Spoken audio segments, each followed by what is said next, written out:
People don't like when I say this, but I think... What would you say are like some of the most common mistakes entrepreneurs or business owners make that you see a lot in your practice? People don't like when I say this, but I think it's when they cheap out. That's probably the biggest issue on hiring professionals. Yeah. Okay. Like that for me it's probably the biggest mistake, because often they'll say like, oh, I found the information on Google, or, you know, like I know what I'm doing. I don't need a contract, or we had a verbal agreement, or I don't need a good accountant. It doesn't matter. They try to cut corners on costs. And they're cutting corners on costs. And I get it, because it's very hard when you're starting a business because you have very little capital to spend on. Yeah. However, there are so many lawyers in this city, so many, like there's like 30,000.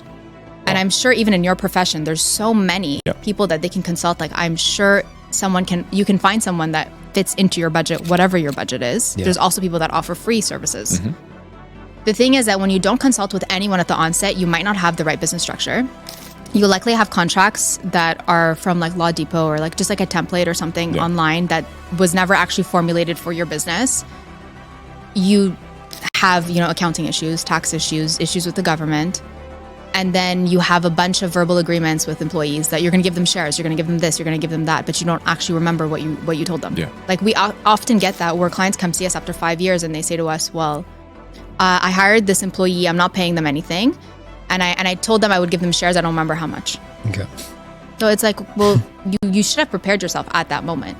And that's the issue. I think the problem is that if you do that, you're very lean at the beginning and you don't take the time to consult professionals and allocate a certain amount of your capital to consult those professionals, it hurts you in the long term. And if it doesn't hurt you after 5 years, you will have an issue in 10 years. Yeah. And that issue will be so much more costly than you having taken an hour of your time to go see one of these professionals and at least understand the differences between the different business structures that are available, why contracts are important, what types of contracts you need, just to get at least the information so that you know what you're doing and when it's important for you to hire someone or not.